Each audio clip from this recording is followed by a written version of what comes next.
जय हिंद दोस्तों। आप लोगों का हमारे यूट्यूब चैनल पर स्वागत है। आशा करते हैं आप लोग स्वस्थ होंगे और आप लोगों की पढ़ाई अच्छे तरीके से चल रही होगी। आज हम लोग सीटेट के हिंदी पेपर के 50 प्रश्नों को सॉल्व करेंगे। शुरुआत करने से पहले आप लोगों को बता दें कि यदि आप लोगों को यह पीडीएफ चाहिए तो आप हमारे टेलीग्राम चैनल से जुड़ जाइए। हमारे टेलीग्राम चैनल का नाम है स्टूडेंट पॉइंट सेंटर। वैसे तो हम टेलीग्राम चैनल का लिंक अपने इस वीडियो के डिस्क्रिप्शन में दे देंगे। आप चाहें तो वहाँ से भी टेलीग्राम चैनल को ज्वाइन कर सकते हैं और अपनी तैयारी को मजबूत बना सकते हैं। तो चलिए शुरुआत करते हैं आज के सेशन को। आज का पहला प्रश्न है,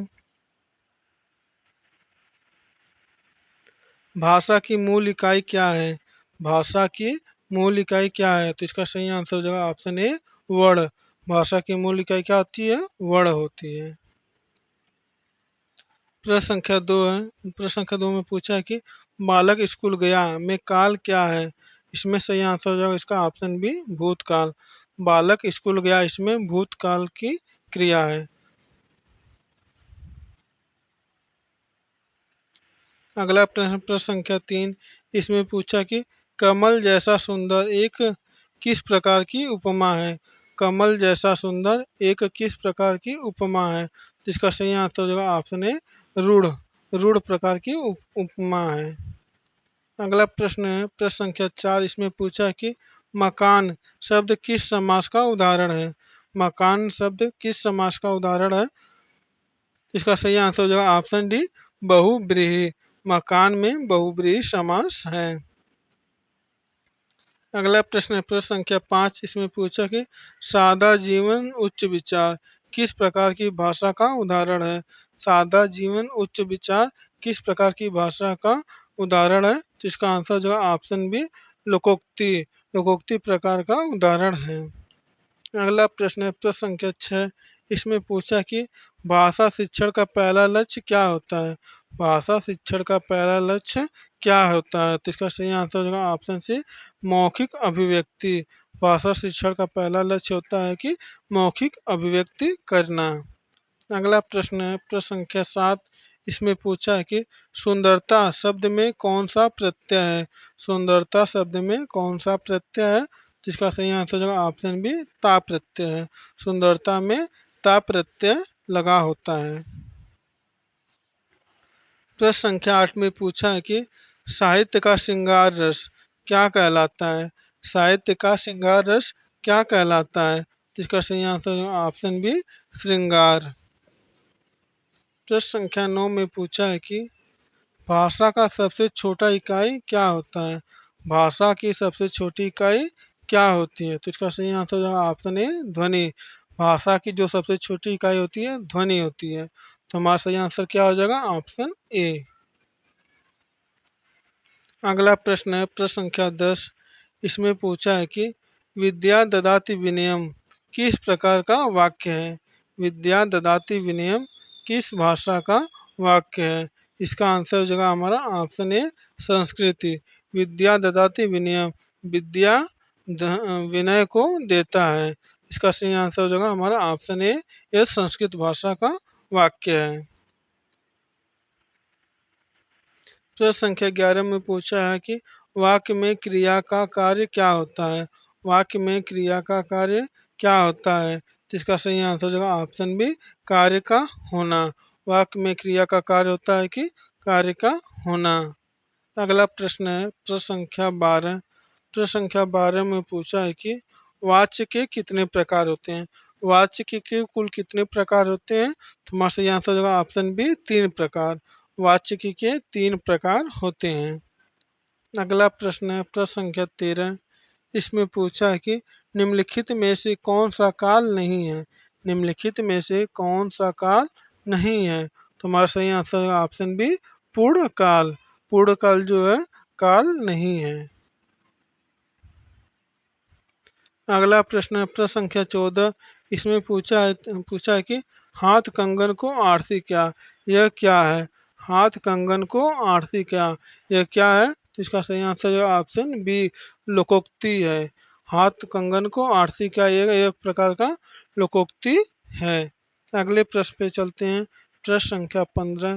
प्रश्न संख्या 15 में पूछा है कि बोलचाल की भाषा कौन सी होती है? बोलचाल की भाषा कौन सी होती है? तो इसका सही आंसर है ऑप्शन डी, लोक भाषा। अगला प्रश्न है प्रश्न संख्या 16। इसमें पूछा कि वाक्य का सही प्रकार क्या है? क्या तुमने भोजन किया? वाक्य का सही प्रकार क्या है? आपका दिया है क्या तुमने भोजन किया। तो इसका सही आंसर जो हमारा ऑप्शन बी, प्रश्नवाचक वाक्य है।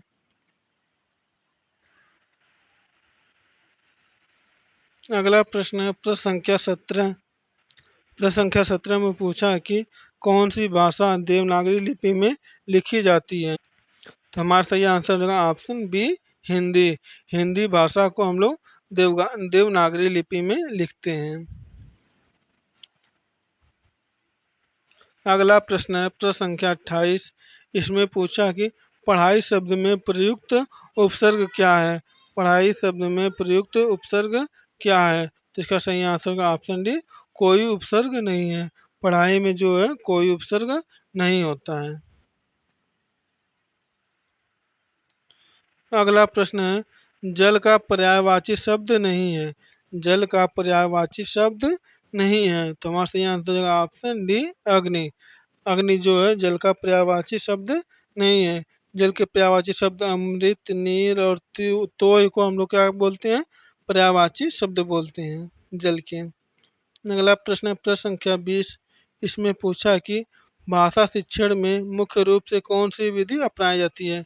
भाषा शिक्षण में मुख्य रूप से कौन सी विधि अपनाई जाती है? तो इसका सही आंसर हो जाएगा हमारा ऑप्शन सी, व्याकरण अनुवाद विधि। प्रश्न संख्या 21 में पूछा कि रामायण के रचयिता कौन है? तो रामायण के रचयिता कौन है? इसका सही आंसर हो जाएगा ऑप्शन सी, वाल्मीकि हैं। रामायण के रचयिता वाल्मीकि हैं। अगला प्रश्न है प्रश्न संख्या 22। प्रश्न संख्या 22 में पूछा है कि सूरदास किस युग के कवि थे? सूरदास किस युग के कवि थे? तो इसका आंसर जो है ऑप्शन बी, भक्ति काल। सूरदास जो है भक्ति काल के कवि थे। अगला प्रश्न है प्रश्न संख्या 23। इसमें पूछा है कि वह दौड़कर स्कूल गया। वाक्य में क्रिया का कौन सा प्रकार है? वह दौड़कर स्कूल गया। वाक्य में क्रिया का कौन सा प्रकार है? इसका आंसर जो है हमारा ऑप्शन सी, संयुक्त क्रिया का प्रकार है। प्रश्न संख्या 24 में पूछा है कि अच्छा बुरा किस समास का उदाहरण है? अच्छा बुरा किस प्रकार का उदाहरण है? इसका आंसर जो हमारा द्वंद्व समास का उदाहरण है। अच्छा बुरा को हम लोग क्या समास विग्रह कर सकते हैं? अच्छा और बुरा। अच्छा बुरा को हम लोग क्या लिख सकते हैं? समास का हो जाएगा अच्छा और बुरा। तो इसमें क्या हो जाएगा हमारा द्वंद्व समास हो जाएगा। अच्छा और बुरा में द्वंद्व समास हमारा हो जाता है। अगला प्रश्न है प्रश्न संख्या 25। प्रश्न संख्या 25 में पूछा है कि निर्मल शब्द में उपसर्ग क्या है? निर्मल में उपसर्ग क्या होता है? निर। हमारा निर्मल शब्द में उपसर्ग क्या हो जाएगा? निर। निर्मल को हम लोग क्या लिख सकते हैं? निर्धन मल लिख सकते हैं। निर्मल को हम लोग क्या सकते हैं?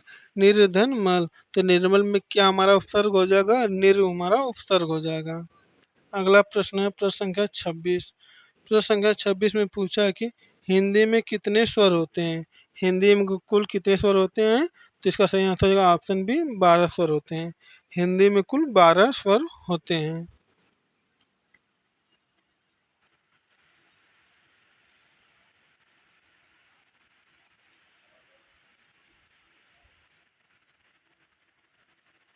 अगला प्रश्न प्रश्न संख्या 47 में पूछा है कि हरि का विलोम क्या होता है?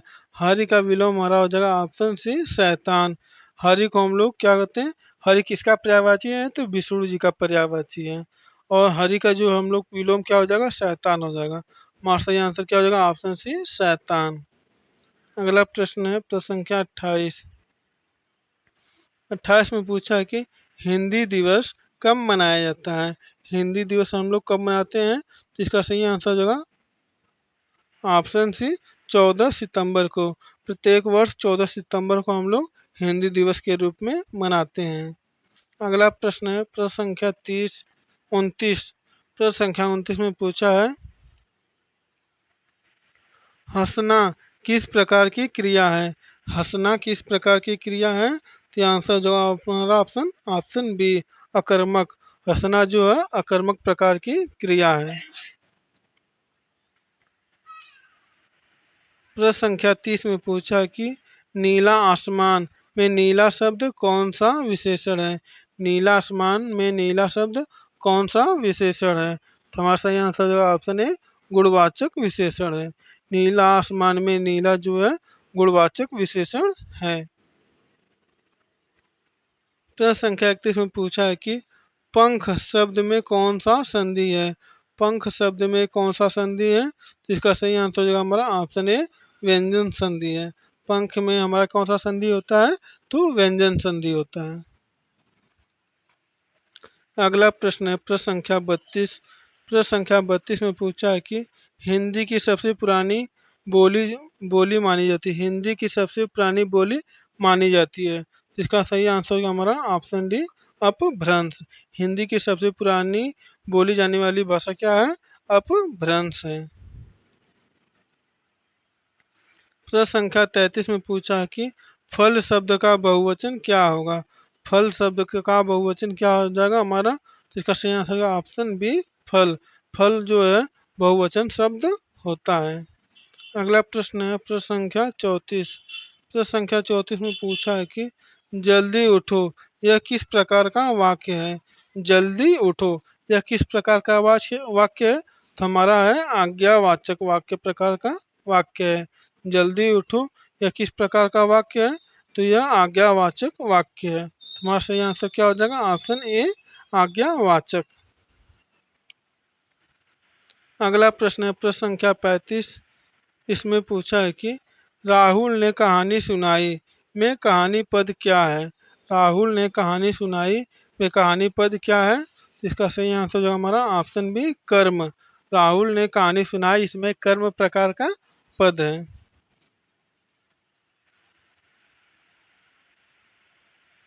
कौन सा विकल्प भाववाचक संज्ञा है। कौन सा विकल्प भाववाचक संज्ञा है, तो हमारा सही आंसर क्या हो जाएगा, ऑप्शन बी शिक्षा। शिक्षा जो है भाववाचक संज्ञा है। प्रश्न संख्या 37 में पूछा है कि हिंदी में संज्ञा के कितने भेद होते हैं। हिंदी में संज्ञा के कुल कितने भेद होते हैं, तो इसका सही आंसर जो ऑप्शन सी 5। हिंदी में संज्ञा के कुल कितने भेद होते हैं, तो कुल 5 भेद भेद होते हैं। तो हमारा सही आंसर क्या आ जाएगा, ऑप्शन सी। प्रश्न संख्या 38 में पूछा है कि व्याकरण के अनुसार अपूर्ण क्रिया होती है। व्याकरण के अनुसार अपूर्ण क्रिया क्या होती है, तो हमारा सही आंसर ऑप्शन बी जो सहायक क्रिया के साथ प्रयुक्त हो। व्याकरण के अनुसार अपूर्ण क्रिया क्या होती है, तो इसका सही आंसर हो जाएगा ऑप्शन बी जो सहायक क्रिया के साथ प्रयुक्त हो उसे अपूर्ण क्रिया कहते हैं। प्रश्न संख्या 39 में दिया है कि विद्यार्थी पढ़ रहा है वाक्य में काल कौन सा है। विद्यार्थी पढ़ रहा है वाक्य में कौन सा काल है, इसका सही आंसर होगा ऑप्शन ए वर्तमान काल है। विद्यार्थी पढ़ रहा है इसमें वर्तमान काल है।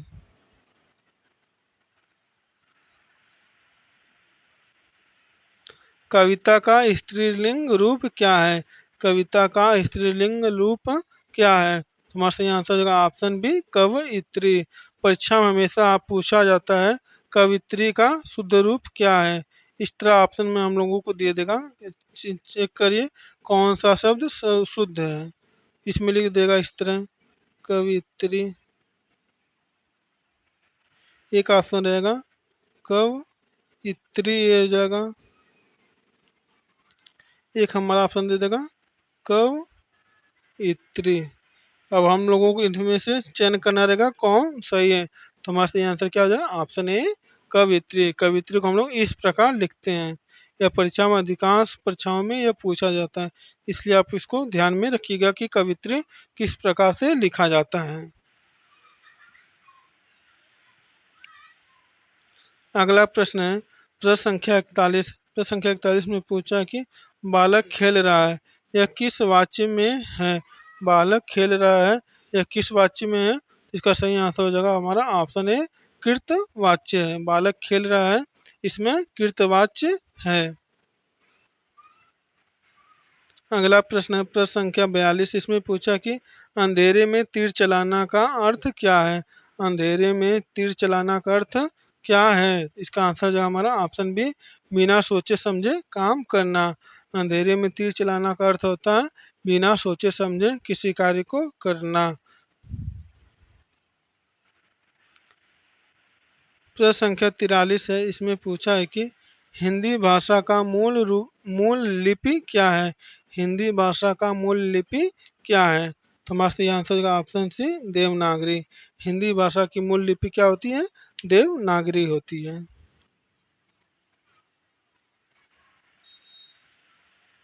प्रश्न संख्या 44 में पूछा है कि कमल खिल गया, वाक्य में कमल क्या है? कमल खिल गया, वाक्य में कमल क्या है? तो इसका आंसर हो जाएगा ऑप्शन बी, संज्ञा। कमल जो है एक प्रकार की संज्ञा है।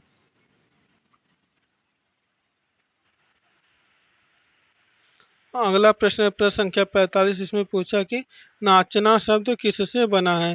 नाचना शब्द किससे बना है? तो हमारा सही आंसर है ऑप्शन ए, क्रियाधन प्रत्यय। नाचना जो है दो प्रकार की शब्दों से बना है, क्रिया और प्रत्यय से मिलकर हमारा जो है नाचना शब्द बना है। तो हमारा सही आंसर क्या हो जाएगा? ऑप्शन ए, क्रियाधन प्रत्यय। अगला प्रश्न है प्रश्न संख्या 46। प्रश्न संख्या 46 में पूछा है कि कुर्सी शब्द का विलोम क्या है? कुर्सी शब्द का विलोम क्या है? इसका सही आंसर हो जाएगा ऑप्शन डी, कोई नहीं। कुर्सी का कोई विलोम शब्द नहीं है। प्रश्न संख्या 47 में पूछा है कि किस रस में करुणा दुख का वर्णन होता है? किस रस में करुणा दुख का वर्णन होता है? तो हमारा सही आंसर होगा ऑप्शन ए, करुण रस में। करुण रस में करुणा दुख का वर्णन होता है। अगला प्रश्न है प्रश्न संख्या 48। प्रश्न संख्या 48 में पूछा है कि वह पढ़ता है में काल कौन है? वह पढ़ता है और इसमें कौन सा काल है? तो इसका सही आंसर हो जाएगा हमारा वर्तमान काल। वह पढ़ता है, इसमें वर्तमान काल होता है। प्रश्न संख्या 49 है, इसमें पूछा है कि कर्म प्लस योगी में कौन सी संधि है?